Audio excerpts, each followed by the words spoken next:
ते विरोधी पक्षनेत्यांना तुम्हाला विचारावं लागेल. आमचा काही एक मी स्पष्टपणे सांगतो, आम्ही कुठलंही टार्गेट घेऊन चालत नाही आहे.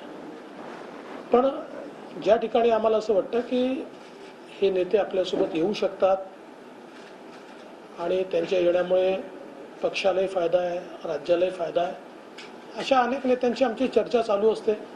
त्यांना जर असं वाटलं की नाही मुख्य धारेमध्ये आपण गेलं पाहिजे, मोदीजींसोबत गेलं पाहिजे, तर आमचा म्युच्युअल त्याच्यात तो विचार फायनल होतो आणि त्याच्यानंतर प्रवेश होतो. तर हे खरंच आहे की अजून काही नेते आमच्यासोबत चर्चेमध्ये आहेत. नाही, असं काही यादी वगैरे हा विषय नाही. नाही असा काही 14 आमदार आणणार आणि ते वगैरे हे आकड्यांमध्ये आम्हाला जायचं नाही. मी एवढंच सांगतो की जमिनीशी जुडलेले जे नेते आमच्यासोबत येतील त्यांचं आम्ही स्वागत करू.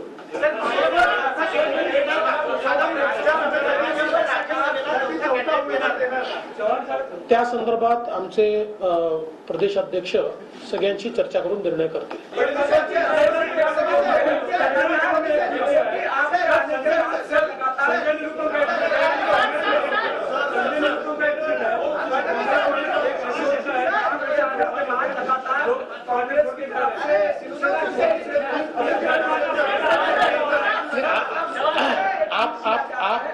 आपने जिनकी बात की मैं उनको अड़चन में नहीं लाना चाहता, पर उनका भी इंतजार है, उनसे हमारी कोई बातचीत नहीं है। पर